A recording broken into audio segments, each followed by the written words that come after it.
Lalmunihar airbase, because of what now he has said, that this airbase he's asked China to develop, it's a bugbear for us, right? And the latest we've heard is that there's a defunct airbase in Tripura, which we are now trying to, it's a World War II airbase which is lying in Tripura, when we are trying to revive that airbase because of what Bangladesh is doing in Lalmunirhat.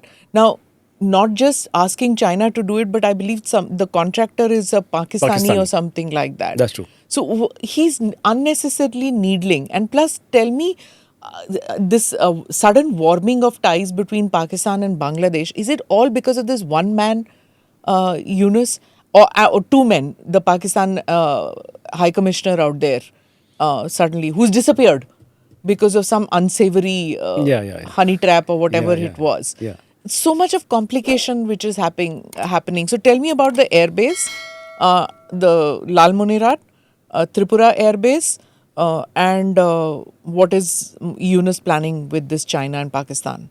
Okay, Lalmunirhat airbase, like you said, was used in the World War. After that, it was never used.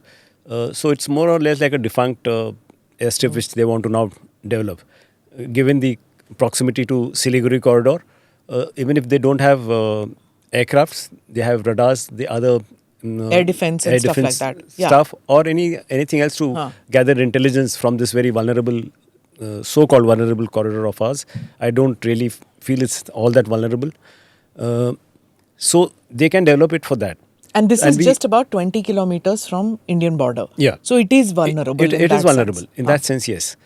But the second base that you spoke of, Tripura, that's a place called Kailash. Kailash is again absolutely on the very close to the Bangladesh border and east of this Lalmunirhat. So if they develop something there, obviously we have sent signals that we'll also do something. But we have our Rafales and all in that range. In that Rafales are well within the range. So I don't think we need to develop this. What I'm trying to say is by the time all these things get... Yunus will go. Yunus might not be there.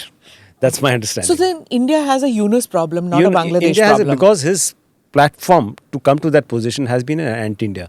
Why anti-India? Because he was anti-Sheikh Hasina. And she's been anti-Sheikh Hasina since 2008. Last year he was framed for charges and he was to go in jail for 6 months.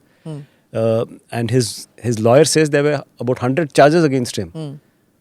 So India has a Yunus problem, not a Bangladesh problem. Yes. Or both? It is a Yunus problem. And the support base for him is the Jamaat largely. And the youth, their minds can swing anyway. It's very volatile, very dynamic.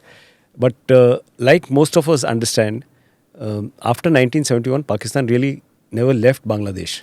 While the army and everything else must have gone.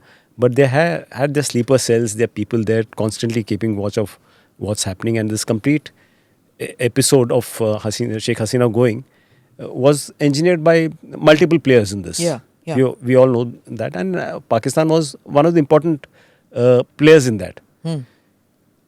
So while we are fighting in the West against them with Operation Sindoor still not yet officially been taken down, this is the strategic arm now in Bangladesh that they have, right?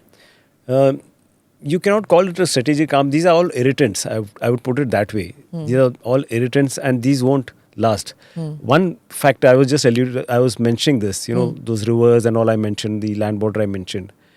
It is geography which will eventually decide our relations, as also the cultural connect that we have with the people there. A prime example of this was Durga Puja last October. Many people, Bangladesh watchers said, maybe with all this hype, anti-India hype and all that, Bangladesh and the atrocities that were committed against Hindus and Shias and Christians and all of that, they said it will not be celebrated. And to everybody's surprise, it was celebrated like it's celebrated in West Bengal with as much pomp and show. So change of government and all has not affected the cultural connect that we have with the Bangladeshis. Do subscribe to the ANI Clips channel to get shorter versions of this podcast. Click here to watch the full episode.